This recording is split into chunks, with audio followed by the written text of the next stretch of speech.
Kajian Kitab.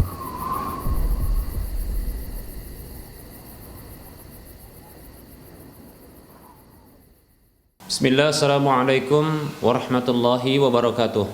Innal hamdalillah nahmaduhu wa nasta'inuhu wa nastaghfiruh wa na'udzu billahi min shururi anfusina wa min sayyiati a'malina. Man yahdihillahu fala mudhillalah wa man yudlilhu fala hadiyalah. Wa asyhadu an la ilaha illallah wahdahu la syarika lah wa asyhadu anna Muhammadan abduhu wa rasuluhu sallallahu alaihi wasallam. Qala Allahu jalla wa ala ya ayyuhalladzina amanu taqullaha haqqa tuqatih wa la tamutunna illa wa antum muslimun. Ya ayyuhan nasu taqu rabbakumul ladzi khalaqakum min nafsin wahidah wa khalaqa minha zawjaha wa bassa minhuma rijalan katsiran wa nisaa'a. Wattaqullaha alladzi tasaaluna bihi wal arham innallaha kana 'alaikum raqiba. Ya ayyuhalladzina amanu taqullaha wa qulu qawlan sadida yuslih lakum a'malakum wa yaghfir lakum dhunubakum wa may yuti'illaha wa rasulahu faqad faza fawzan 'azima. Amma ba'd, fa inna asdaqal hadits kitabullah wa khairal huda huda Rasulillah sallallahu alaihi wasallam wa syarrul umuri muhdatsatuha wa kullu muhdatsatin bid'ah wa kullu bid'atin dhalalah wa kullu dhalalatin finnar. Para pemirsa Rosyad TV dan para pendengar radio Benar Mengaji di mana saja Anda berada, rahimani wa rahimakumullah. Alhamdulillah, kita senantiasa bersyukur kepada Allah atas semua nikmat-Nya. Selawat dan salam tak lupa kita ucapkan untuk Rasulullah sallallahu alaihi wasallam. Baik para hamba Allah rahimani wa rahimakumullah, kita akan lanjutkan pembahasan kitab Minhajul Muslim, masih dalam bahasan adab, dan kita masih melanjutkan tentang pembahasan adab terhadap pasangan hidup kita yang syar'i. Adab terhadap pasangan hidup. Baik para hamba Allah rahimani wa rahimakumullah, kita masih membahas tentang akhlak atau hak istri yang wajib ditunaikan oleh para suami. Baik para hamba Allah rahimani wa rahimakumullah, di antara hak istri yang wajib ditunaikan oleh suami adalah tidak menyebarkan rahasianya dan tidak menyebutkan aibnya di hadapan orang lain tentunya. Baik para hamba Allah rahimani wa rahimakumullah, apa sebabnya? Karena sesungguhnya suami adalah orang yang diberi amanah, diberi kepercayaan oleh istrinya, demikian pula oleh keluarga sang istri tersebut. Dengan akad nikah itu merupakan bentuk pengalihan tanggung jawab, amanah, beban terhadap laki-laki yang menerima akad pernikahan tersebut, yang kemudian menjadi atau berstatus menjadi suami. Maka dia adalah orang yang dipercaya, orang yang diberi amanah oleh pihak istri, keluarga istri. Demikian para hamba Allah rahimani wa rahimakumullah. Maka dia dituntut untuk memelihara, mengayomi, demikian pula menjaga istri, bukan malah membongkar aibnya, mempermalukannya, memperburuknya, menyebarkan rahasianya dan seterusnya. Para hamba Allah rahimani wa rahimakumullah, dalam hadis yang diriwayatkan oleh Imam Muslim, yang tentunya ini terdapat dalam kitab sahihnya, dan ini adalah hadis yang sahih, Nabi Muhammad sallallahu alaihi wasallam beliau bersabda, "Inna min syarrin nasi 'indallahi manzilatan yaumal qiyamati ar-rajula yufdi ila imraatihi wa tufdi ilaihi summa yanshuru sirraha.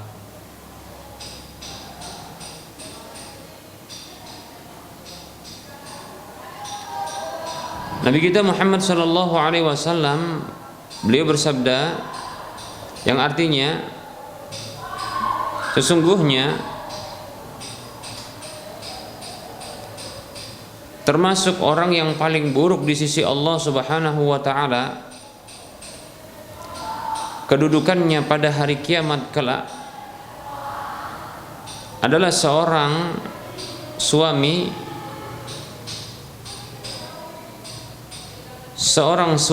atau seorang laki-laki yang dia menggauli istrinya dan istrinya juga menggaulinya, kemudian dia menyebarkan rahasianya. Hadis riwayat Muslim. Baik para hamba Allah rahimani wa rahimakumullah. Nah, ini merupakan tindakan buruk. Bahkan Rasulullah Shallallahu Alaihi Wasallam menyatakan ini termasuk orang yang buruk kedudukannya di sisi Allah Subhanahu Wa Taala. Pada hari kiamat,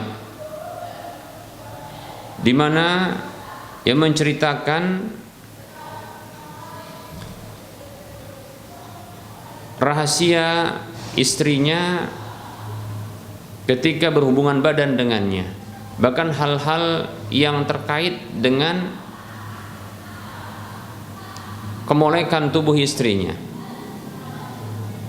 Dia ceritakan kelebihan-kelebihan bagian tubuh istrinya, ya, dan hal-hal yang bersifat sensitif, rahasia, hubungan rumah tangga, hubungan ranjang, ini diceritakan kepada orang lain, ya, disebarkan kepada orang lain. Nah, ini tentunya adalah perkara yang buruk. Ini bentuk tidak menjaga amanah istri.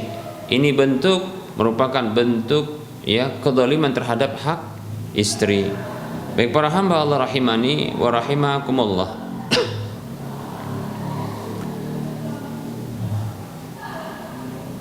Rahasia yang paling tersembunyi bagi seorang istri adalah tentunya terkait dengan hubungan ranjang dengan suaminya.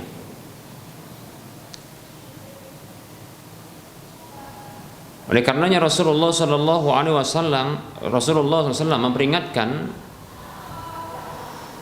para suami untuk tidak menyebarkannya. Dalam sebuah hadis, Asma binti Yazid radhiyallahu anha, bahwasanya ia pernah berada di sisi Rasulullah sallallahu alaihi wasallam dan para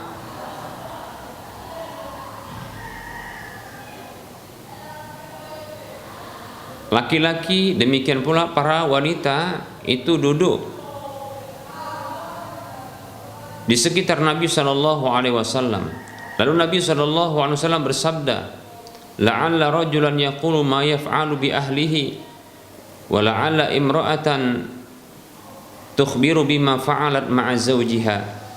Kata Nabi sallallahu alaihi wasallam, barangkali ada seseorang laki-laki yang mengatakan apa yang dia telah buat terhadap istrinya, dan barangkali ada perempuan yang mengkabarkan terhadap apa yang dia lakukan bersama dengan suaminya. Fa'aramal qaum, tiba-tiba mereka senyap. Orang itu senyap, terdiam. Mereka itu terdiam. Faqultu, lalu aku katakan, yaitu Asma binti Yazid mengatakan, "I wallahi ya Rasulullah, innahunna la yaf'alna wa innahum la yaf'aluna." Maka Asma binti Yazid mengatakan kepada Nabi SAW, demi Allah wahai Rasulullah, sesungguhnya mereka ini para wanita telah melakukannya, benar-benar melakukannya, dan sesungguhnya mereka para laki-laki itu benar-benar melakukannya. Maksudnya benar-benar menceritakan apa yang telah dilakukan dengan pasangan hidupnya. pasangan syar'inya. Demikian. Qala, maka Rasulullah SAW bersabda, fala taf'alu, janganlah kalian lakukan hal itu, fa innama dzalika mithlu syaitan laqiya syaitanatan fi tariqin faghashiha wan nasu yanzuruna. Rasulullah mengatakan sallallahu alaihi wasallam, janganlah kalian lakukan hal itu, karena sesungguhnya hal itu hanyalah mirip dengan syaitan yang bertemu dengan syaitan perempuan di jalanan, lalu dia menggaulinya, menyalurkan syahwatnya kepada syaitan perempuan tersebut, sementara orang-orang melihatnya. Demikian. Nah, ini hadis yang disahihkan oleh Syekh Al-Albani rahimahullahu ta'ala. Baik para hamba Allah rahimani wa rahimakumullah. Ya, tidak sepantasnya seorang suami itu menceritakan rahasia-rahasia istrinya, bentuk tubuhnya, lekuk tubuhnya, gemulai jalannya, dan seterusnya. Tidak pantas. Ya, itu tentang kelebihan-kelebihan, walaupun kelebihan, namun ini hal yang sensitif. Ini yang akan membuat orang lain mengembara, ya,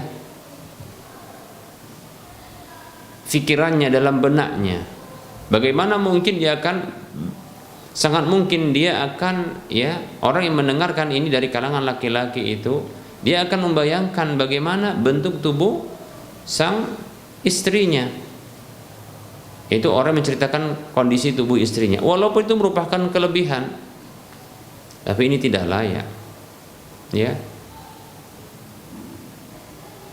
diceritakan bagaimana putih kulitnya, tinggi semampainya, ya, langsing tubuhnya, bentuk-bentuk tubuh yang menggoda, itu diceritakan kepada orang lain. Begitu juga bagaimana, ya, kelihayannya mungkin ini, ya, terkait dengan hubungan badannya. Nah, ini hal yang tidak pantas untuk diceritakan, ya, tidak pantas untuk diceritakan. Baik para hamba Allah rahimani wa rahimakumullah. Ini hanya akan memunculkan bayangan-bayangan, gambaran-gambaran dalam benak orang yang mendengarnya, lalu membayangkan bagaimana, ya, istrinya yang diceritakannya itu. Demikian para hamba Allah rahimani wa rahimakumullah. Inilah yang dinyatakan Nabi SAW, bagaikan itu syaitan laki-laki yang ketemu dengan syaitan perempuan lalu menggaulinya di jalanan, orang-orang melihatnya. Demikian para hamba Allah rahimani wa rahimakumullah. Ya. Nah, termasuk juga rahasia istri yang tidak layak bagi suami untuk menyebarkannya adalah terkait dengan aib-aib yang dimiliki oleh istri. Yang ini sudah juga kita bahas, ya, sempat, ya, di awal terkait dengan hak istri. Baik para hamba Allah rahimani wa rahimakumullah.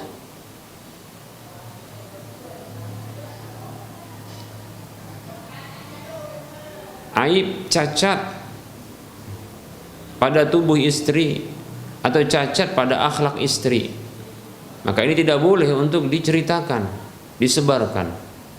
Baik para hamba Allah rahimani wa rahimakumullah, ketahuilah sesungguhnya Allah Subhanahu wa ta'ala menggambarkan hubungan suami istri itu bagaikan pakaian, satu dengan lainnya. Allah Subhanahu wa ta'ala menyatakan bahwa mereka itu bagaikan pakaian. Allah Subhanahu wa ta'ala berfirman dalam surah Al-Baqarah ayat 187. Allah mengatakan, A'udzu billahi minasyaitonir rajim. Hunna libasul lakum wa antum libasul lahun. Mereka itu adalah pakaian bagi kalian dan kalian itu pakaian bagi mereka. Itu seorang istri itu pakaian bagi suaminya dan suami itu pakaian bagi istrinya. Masya Allah. Ini ungkapan yang begitu indah. Suami istri itu mereka satu dengan lainnya itu bagaikan pakaian bagi yang lainnya. Kita mengetahui bahwasanya ada beberapa fungsi pakaian. Yang pertama adalah untuk menutupi auratnya. Fungsi dari pakaian tersebut adalah untuk menutupi aurat dan cacat pada tubuhnya. Aurat dan cacat pada tubuhnya. Itu fungsi pakaian.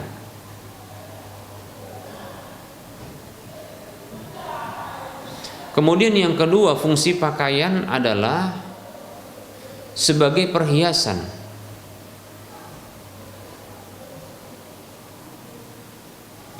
Kemudian yang ketiga, fungsi pakaian itu adalah untuk menjaga dari hal-hal yang akan memudaratkan pada fisik penggunanya, pemakainya, seperti rasa dingin, rasa panas, teriknya matahari, ya, dinginnya cuaca, demikian, ya. Jadi fungsi pakaian itu tiga. Pertama, sebagai penutup aib dan aurat. Yang kedua adalah sebagai, ya, perhiasan yang akan memperindahnya. Kemudian yang ketiga adalah sebagai, ya, perlindungan, ya, demikian. Nah, ini tiga fungsi dari pakaian. Baik para hamba Allah rahimani rahimakumullah, maka ketika Allah Subhanahu wa taala menyebutkan hubungan yang indah antara suami dan istri, satu dengan yang lainnya, suami dengan istri itu mereka adalah pakaian bagi yang lainnya, maka tentunya ini mengandung tiga fungsi sekaligus. Hendaknya suami atau istri itu menjadi penutup aib dan aurat bagi pasangannya. Ini yang pertama. Kemudian yang kedua, ya, baik itu suami ataupun istri itu menjadi perhiasan yang akan memperindah pasangannya. Kemudian yang ketiga adalah suami atau istri itu menjadi pelindung yang memberikan perlindungan kepada pasangannya. Baik para hamba Allah rahimani wa rahimakumullah, kita akan bahas satu persatu.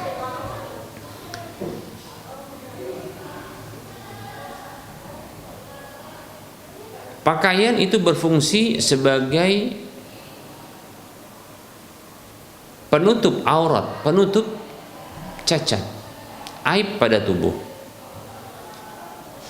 Maka seorang suami atau seorang istri, terkhusus ketika kita sedang bahas hak istri yang wajib ditunaikan suami, maka di sini dituntut seorang suami untuk menjadi pakaian bagi istrinya, di mana sang suami harus menutupi cacat dan aib yang ada pada istrinya. Ditutupi. Bukan malah dia mengumbarnya, bukan malah dia yang membongkarnya, bukan malah dia menyebarkannya, tapi hendaklah dia tutupi, layaknya sebuah pakaian yang menutupi aurat pemakainya, cacat yang dimiliki oleh pemakainya. Baik para hamba Allah rahimani wa rahimakumullah, fungsi yang kedua dari pakaian itu adalah memperindah, sebagai perhiasan yang memperindah. Maka hendaknya seorang suami ia memperindah istrinya, menjadikan istrinya itu bagaikan perhiasan, atau dia menjadi perhiasan bagi istrinya yang menyenangkan istrinya, ya, mempercantik istrinya, memperindah istrinya. Selain ditutupi cacatnya, ditutupi kekurangannya, maka dimunculkan kelebihannya. Sebaliknya dimunculkan kelebihannya, akan menjadi indah dia. Seperti itu. Dimunculkan kelebihannya, ditampakkan kelebihannya, ya bukan maksudnya berbangga atau pamer-pamer terhadap kelebihan istri, bukan. Tapi maksudnya tatkala istri ini dalam pandangan orang lain begitu hina, maka sang suamilah yang dia memperindah,nya, memunculkan kelebihannya. Seperti itu mestinya. Menampakkan kebaikan-kebaikannya. Baik para hamba Allah rahimani wa rahimakumullah. Fungsi pakaian yang ketiga adalah pakaian itu sebagai perlindungan bagi pemakainya.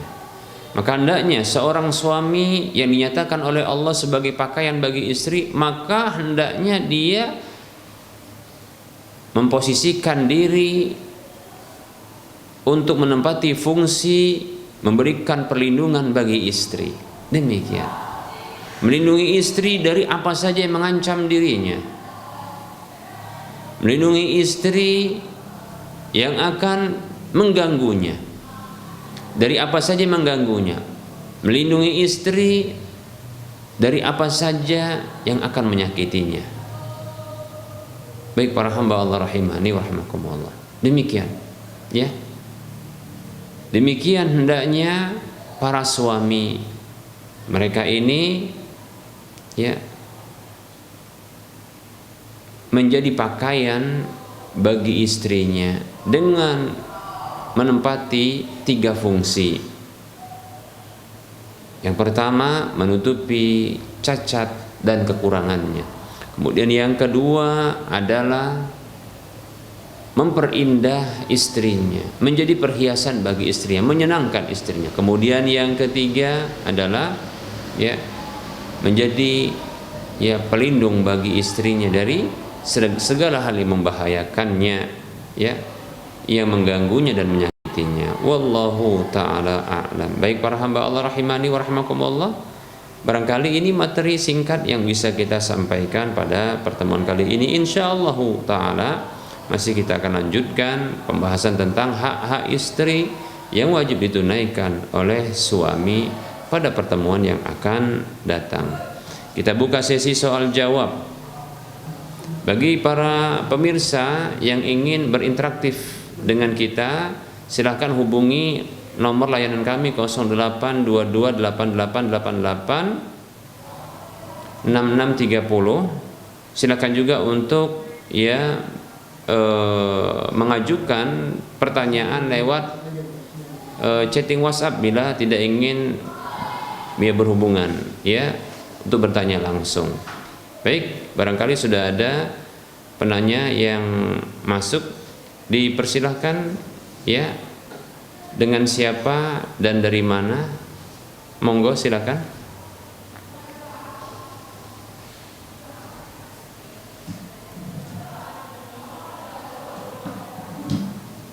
Baik, silakan diulangi ya. Assalamualaikum Ustadz. Ya silakan. Halo. Ustadz mau tanya, kalau kita menjamak sholat zuhur dan asar, tapi jamak takhir Ustadz di asar gitu Ustadz, itu yang kita kerjakan yang mana dulu Ustadz ya? Sholat zuhur dulu atau asar dulu? Terus niatnya gimana Ustadz? Terima kasih, itu aja. Assalamualaikum. Ini dengan ibu siapa di mana? Dari Umugian. Di Padang. Di Padang. Barakallahu fi. Okay. Jazakillahu khairan. Baik, Umugian di Padang. Semoga Allah Subhanahu wa taala memberikan kebaikan dan perlindungan kepada beliau dan beserta keluarga di mana saja berada. Amin ya rabbal alamin. Pertanyaan seputar jamak takhir, ya. Mana yang lebih didulukan? Ya, beliau tadi memberikan contoh ya zuhur dengan asar di waktu asar pelaksanaannya. Baik para hamba Allah rahimani rahimakumullah, sebelumnya kita akan jelaskan terlebih dahulu ya apa itu jamak takhir. Baik ya. Jamak artinya adalah menggabungkan dua sholat di satu waktu. Ya, jadi jamak itu menggabungkan dua sholat wajib ya di satu waktu. Yaitu antara zuhur dan asar, begitu juga antara maghrib dengan isya. Tidak berlaku bagi ya asar dan maghrib, demikian pula tidak berlaku ya bagi isya dan subuh, demikian pula tidak berlaku bagi subuh dan zuhur, demikian. Jadi ini hanya berlaku bagi zuhur dan asar yang waktunya memang berdekatan. Begitu juga ya, ini berlaku maghrib dengan isya saja. Cuma ya 4 waktu ini ya digabungkan sholatnya, atau 4 sholat ini digabungkan sholatnya ya di waktu salah satu darinya. Baik ya, jamak kita ulangi maknanya adalah menggabungkan dua sholat ya fardu di satu waktu, demikian ya, baik zuhur dengan asar atau maghrib dengan isya. Nah, bisa dikerjakan di waktu yang pertama seperti pelaksanaan sholat zuhur digabungkan dengan asar tapi di waktu zuhur. Begitu juga sholat maghrib ya digabungkan dengan sholat isya di waktu maghrib, demikian ya, disebut dengan jamak takdim. Jamak takdim. Bisa juga dilaksanakan ya di waktu yang kedua ya. Contohnya adalah zuhur dengan asar, dilewatkan waktu zuhurnya ya, kemudian digabungkan di waktu asar. Jadi zuhur dilewatkan, kemudian ya dilakukan di waktu asar, demikian ya. Begitu juga maghrib dengan isya ya, digabungkan waktunya, hanya saja dilewatkan waktu pertama, maghrib dilewatkan, kemudian ya digabungkan dengan sholat isya pelaksanaannya. Ini disebut dengan jamak takhir. Nah, ini yang tadi ditanyakan oleh Umugian ya yang di Padang. Baik para hamba Allah rahimani warahmatullah.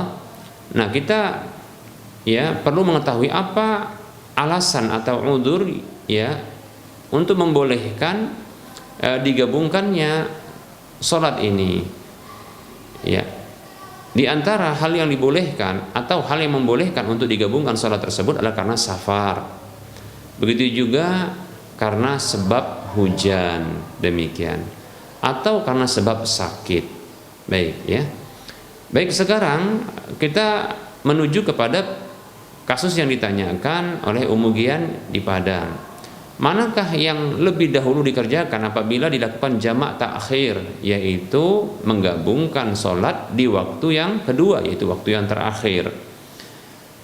Para ulama mereka berbeda pendapat. Di antara perbedaan pendapat di kalangan para ulama, pendapat yang paling kuat adalah ya pendapat yang mewajibkan untuk berurutan di dalam pelaksanaannya. Ya, yaitu mendahulukan yang lebih dahulu baru yang belakangan.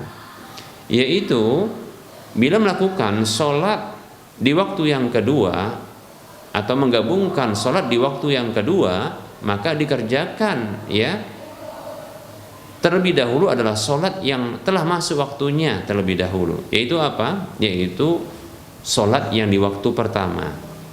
Jadi kalau kita contohkan, kalau sholat duhur dengan asar, karena safar, duhur dengan asar, dilewatkan waktu duhur sampai masuk waktu asar. Nah, ketika pelaksanaan sholat duhur dan asar di waktu asar, maka dikerjakan terlebih dahulu sholat duhurnya, baru sholat asarnya. Demikian, seperti itu. Sama seperti itu apabila maghrib dengan isya ketika ya hendak digabungkan di waktu isya, maka ketika telah masuk waktu isya, maka dikerjakan terlebih dahulu adalah sholat maghribnya ya, baru sholat isyanya, demikian ya. Nah, ini sesungguhnya berdasarkan dalil ya, di mana Nabi Shallallahu Alaihi Wasallam ya Ini diantara dalilnya Rasulullah Nabi SAW itu pernah ya di peperangan Khandaq atau perang Ahzab, ya, satu perang yang namanya ada beberapa Khandaq atau Ahzab. Rasulullah SAW itu pernah terluputkan karena sibuknya di dalam meladeni ya orang-orang kafir yang menyerang Madinah ketika itu, ya, sampai-sampai beliau belum sholat duhur, ya, asar, maghrib, demikian, karena sibuk untuk meladeni orang-orang kafir, ya, agar tidak merangsek ke Madinah, demikian, seperti itu.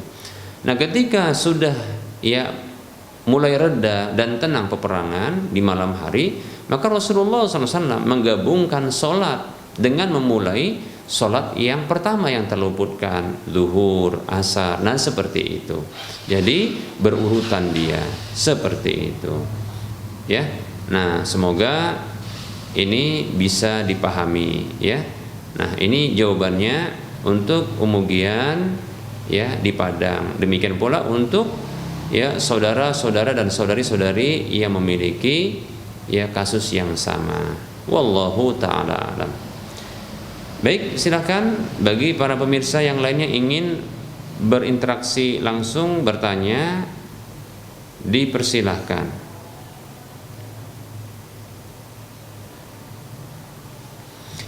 Baik, ini ada pertanyaan lewat tulisan. Assalamualaikum Ustaz, Afwan izin bertanya, apa hukum istri minta pisah? Sudah berkali-kali menyebutkan kalimat tersebut dengan alasan saya sekali membohonginya dengan alasan mencari nafkah.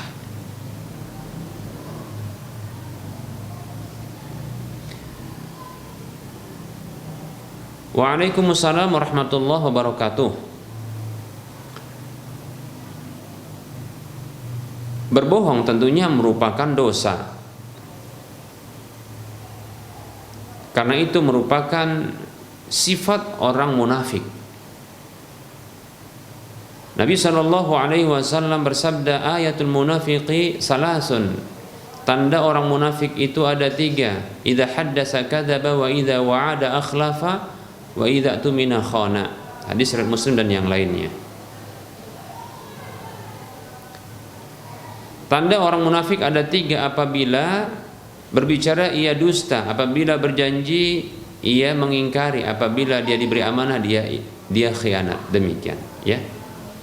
Maka kesalahan ini ya ini harus ditebus dengan minta maaf, tentunya demikian, ya. Namun ya apabila ini berefek, ya ini mungkin barangkali telat minta maafnya, makanya istri ini mungkin marah dia, ya. Nah, saya sarankan kepada sang penanya sebagai suami, minta maaf saja, rendahkan hati, ya hati untuk minta maaf, karena memang sebuah kesalahan, ya, berdusta, ya, berbohong. Apalagi wanita, dia merasa dibohongi, itu pukulan berat baginya, ya, seperti itu. Jujur, ya, terkadang ya itu baik, bahkan insya Allah baik dia mujur. Alaikum bis-sidqi fa inna sidqa yahdi ilal birri wal birra yahdi ilal jannati. Hendaklah kalian berlaku jujur, karena sesungguhnya jujur itu menghantarkan kepada kebajikan dan kebajikan itu menghantarkan kepada surga. Demikian, seperti itu, ya. Dan senantiasa seseorang itu berlaku jujur sampai ditulis di sisi Allah sebagai orang yang jujur. Iyyakum wal kadhiba, hati-hati kalian terhadap ya sifat dusta. Fa innal kadhiba yahdi ilal fujuri, karena sesungguhnya kedustaan, bohong itu bisa menghantarkan kepada dosa-dosa yang lainnya. Kemudian wal fujur yahdi ilal nari, dan dosa-dosa itu menghantarkan kepada neraka, demikian. Senantiasa seseorang itu dia berdusta sampai dicatat di sisi Allah sebagai pendusta. Na'udzubillah min dzalik. Mohon maaf sama istri, ya. Adapun istri yang dia berlebihan dalam menyikapi kesalahan suami sampai minta cerai, ini kesalahan yang lain apabila ya tentunya diiringi dengan berbuat kesalahan. Apa itu kesalahannya? Yaitu minta cerai. ketahuilah dustanya suami bukanlah alasan lantas untuk minta cerai, begitu ya. Itu bukan alasan yang dibenarkan untuk minta cerai. Takutlah kepada Allah Subhanahu wa taala wahai para istri yang gampang sekali minta cerai dari suami tanpa alasan yang berarti, yang tidak syar'i, apalagi hanya dibohongi suami. Maka itu bukan alasan yang syar'i. Begitu juga poligami, itu bukan alasan yang syar'i bagi istri untuk minta cerai dari suami. Begitu ya. Perhatikan sabda Nabi sallallahu alaihi wasallam yang beliau adalah utusan zat penguasa langit dan bumi, yang beliau bersabda kepada umat ini, terkhusus para wanita, supaya jangan minta cerai dari suami. Ayyuma imra'atin sa'alat min zawjiha at-talaqa min ghairi ma ba'sin fa haramun 'alaiha raihatul jannah. Atau kama qala sallallahu alaihi wasallam. Ini hadis dikeluarkan oleh Imam Ibnu Majah, Imam Tirmidzi dan yang lainnya ya. Disahihkan oleh Syekh Al-Albani rahimahullahu taala. Wanita mana saja yang minta cerai dari suaminya tanpa alasan yang dibenarkan, maka haram baginya aroma surga. Masya Allah ya. Maka jangan coba-coba bagi para istri untuk minta cerai ya. Selain itu menyakitkan hati suami, ini ternyata berdampak siksa, enggak mencium aroma surga.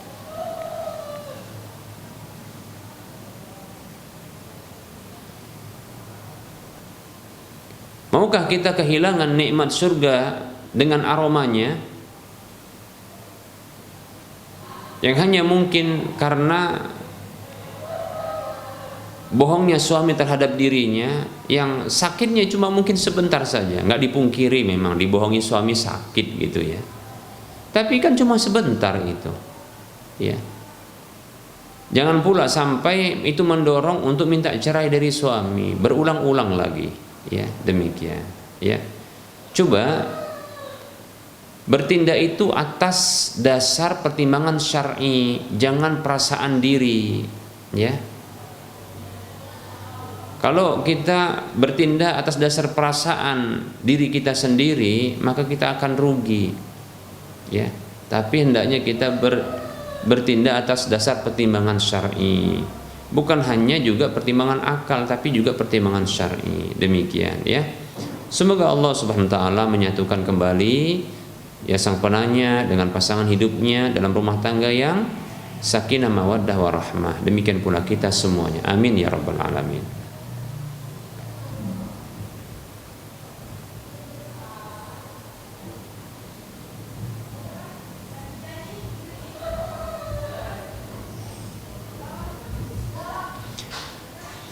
Ada pertanyaan, Assalamualaikum Ustadz, saya baru mengenal sunnah, barakallahu fiik, selamat datang ya, dan ingin membiasakan diri menggosok gigi sebelum berwudu, tapi saya sering lupa dan baru ingat setelah wudu. Bolehkah saya menggosok gigi setelah wudu?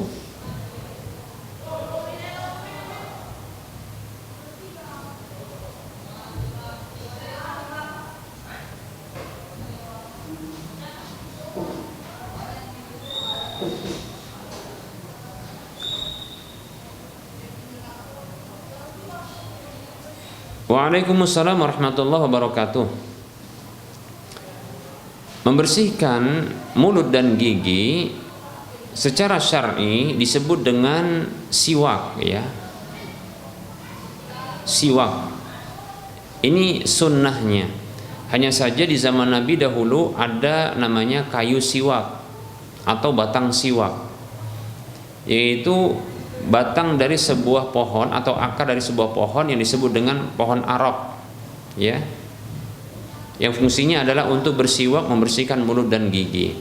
Adapun sekarang ditemukan ya teknologi ya, yaitu sikat gigi beserta dengan odolnya. Maka untuk fungsi insyaallah taala sama, adapun untuk hasil mungkin berbeda. Demikian ya. Tapi insyaallah taala sikat gigi beserta dengan odolnya bisa mewakili ya siwak insyaallah taala. Bersiwak itu dianjurkan ketika hendak berwudu, demikian pula selesai wudu mau sholat. Nabi SAW bersabda, laula an asyqa ala ummati la amartuhum bisiwak ma'a kulli wudu'in. Kata Nabi SAW dalam sebuah hadis yang sahih, kalaulah tidak memberatkan umatku, pastilah aku perintahkan mereka untuk bersiwak bersamaan setiap wudu. Demikian ya. Dalam hadis yang lain, kalau tidak salah ini hadis riwayat Muslim ya, Rasulullah SAW bersabda, laula an asyqa ala ummati la amartum ya, laula an asyqa ala ummati la amartuhum bisiwaki inda kulli salatin. Kalaulah tidak memberatkan umatku, pastilah aku akan perintahkan mereka untuk bersiwak ketika hendak sholat, setiap kali sholat, hendak setiap kali sholat. Demikian. Jadi tidak mengapa kalau seandainya terlupakan untuk bersiwak atau membersihkan mulut dan gigi sebelum berwudu, maka silahkan dilakukan setelah berwudu hendak sholat. Demikian, tidak mengapa. Wallahu ta'ala a'lam. Baik, tadi ada pertanyaan yang belum dijawab, yaitu terkait dengan ya niat jamak takhir. Ya, perlu diketahui niat itu dalam hati. Ya, niat itu dalam hati. Tidak perlu diucapkan di lisan ini, ya. Jadi cukup dalam hati. Apa niat itu? Niat itu kata Syekhul Islam Ibnu Taimiyah rahimahullahu taala, beliau mengatakan an-niyatu tatba'ul ilma. Niat itu ya mengikuti pengetahuan kita. Faman alima ma arada fi'lahu faqad nawahu. Siapa saja yang mengetahui apa yang hendak dia lakukan, maka sungguh dia telah meniatkannya. Jadi kalau kita ya tahu kita ini mau sholat zuhur di waktu asar, nanti kemudian digabungkan setelah salam dari sholat zuhur itu dengan sholat asar, maka itu sudah niat begitu ya. Jadi cukup ya niatnya dalam hati saja. Demikian ya. Wallahu ta'ala a'lam.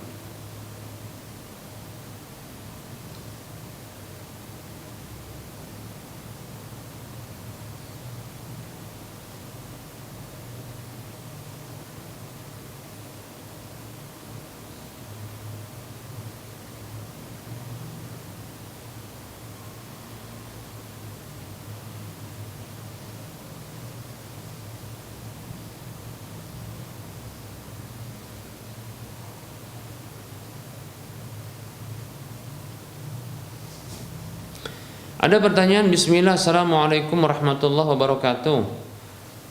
Saya mau bertanya Ustadz, bagaimana hukumnya membeli dari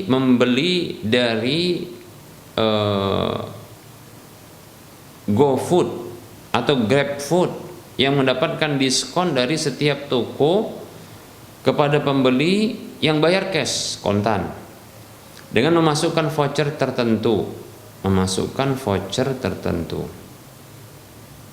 Jazakallahu khairan. Wah, ini karena saya tidak biasa yang seperti ini, jadinya kurang bisa memahami. Maksudnya memasukkan voucher tertentu, ya ini apa? Deposit begitu maksudnya. Baik, saya rinci saja ya.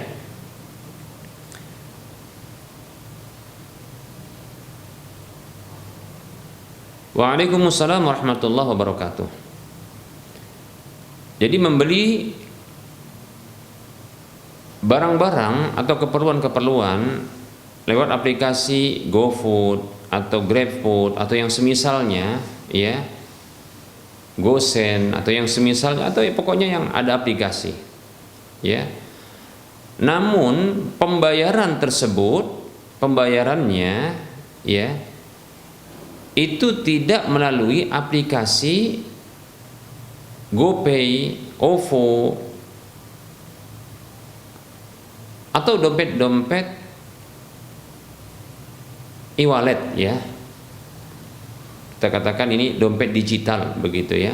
Yang kita mengharuskan terlebih dahulu ya mendepositkan uang kita ke dalamnya. Nah, apabila tidak menggunakan aplikasi ini dalam pembelian barang-barang tersebut, lantas mendapatkan hadiah, voucher, mendapatkan diskon dan seterusnya, maka wallahu taala a'lam, hadiah-hadiah tersebut ya, voucher, diskon ya, gratis ongkir atau ada potongan pada ongkos kirimnya, maka ini halal insyaallah taala, halal insyaallah, boleh insyaallah, asalkan tidak melalui pembayaran ya aplikasi ya yang mengharuskan kita untuk deposit uang kita di dalamnya terlebih dahulu. Baik, adapun apabila ya pemesanan barang-barang, makanan, pembelian barang-barang dan makanan itu lewat aplikasi-aplikasi yang ada, kemudian nanti pembayarannya itu lewat aplikasi GoPay, ShopeePay ya, kemudian OVO atau yang semisalnya, yang di situ mengharuskan untuk mendepositkan uang pada dompet digital itu, yang sesungguhnya pihak pemilik aplikasi atau pemilik dompet itu boleh untuk menggunakannya berdasarkan ya regulasi dari OJK ya, yang itu di bawah BI. Nah, ini menunjukkan bahwa uang yang didepositkan itu boleh untuk digunakan dan itu terhitung sebagai hutang. Kemudian disepakati adanya manfaat tambahan berupa diskon-diskon, hadiah-hadiah, gratis-gratis ongkir, voucher atau yang semisalnya, maka ketahuilah ini adalah riba. Wallahu ta'ala alam. Kenapa? Karena memenuhi kaidah kullu qardin jarra naf'an fahuwa wajhun min wujuhir riba.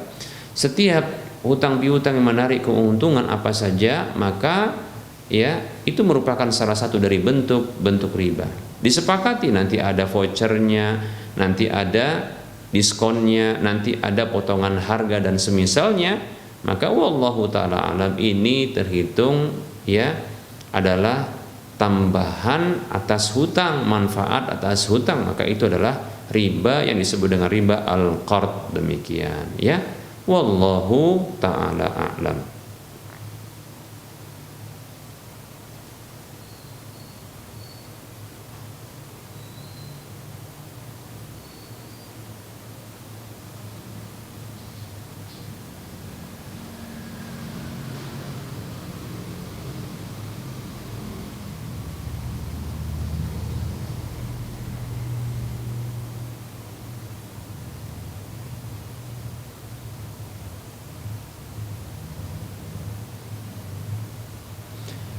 Baik para hamba Allah rahimani rahimakumullah, karena waktu sholat duhur untuk wilayah Medan dan sekitarnya itu telah mendekat, bahkan mungkin sudah masuk waktunya, maka kita cukupkan kajian ini terlebih dahulu. Insyaallah ta'ala kita akan lanjutkan pada waktu mendatang. Tentunya dalam penyampaian ini banyak kekeliruan dan kekurangan serta kesalahan. Kepada Allah subhanahu wa ta'ala saya mohon untuk diampunkan, dan kepada para pemirsa dan para pendengar sekalian saya mau minta maaf ya, saya mohon untuk dimaafkan. Sebelum pertemuan ini kita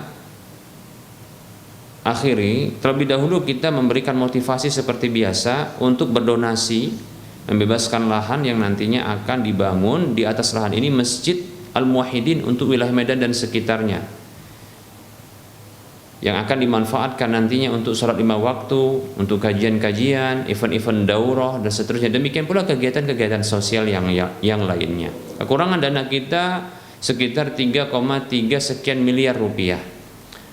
maka silakan miliki aset akhirat dengan pahala minimalnya adalah 700 kali lipatnya. Salurkan infak dan sedekah jariah Anda yang akan terus mengalir pahalanya walaupun badan kita sudah ditanam di bawah tanah. Salurkan ya ke nomor rekening berikut ini: Bank Syariah Mandiri atau Bank Syariah Indonesia di nomor 7127485555 atas nama Yayasan Lajnah Dakwah Medan, kode bank 451. Silakan info ini bisa dilihat di layar kaca Anda. Semoga termotivasi dan semoga bermanfaat. Mohon maaf atas segala kekurangan. Kita ketemu lagi di lain kesempatan. Wassallallahu ala Muhammad wa ala alihi wa ashabihi ajma'in. Subhanakallahumma wa bihamdika asyhadu an la ilaha illa anta astaghfiruka wa atubu ilaika walhamdulillahi rabbil alamin. Wassalamualaikum warahmatullahi wabarakatuh.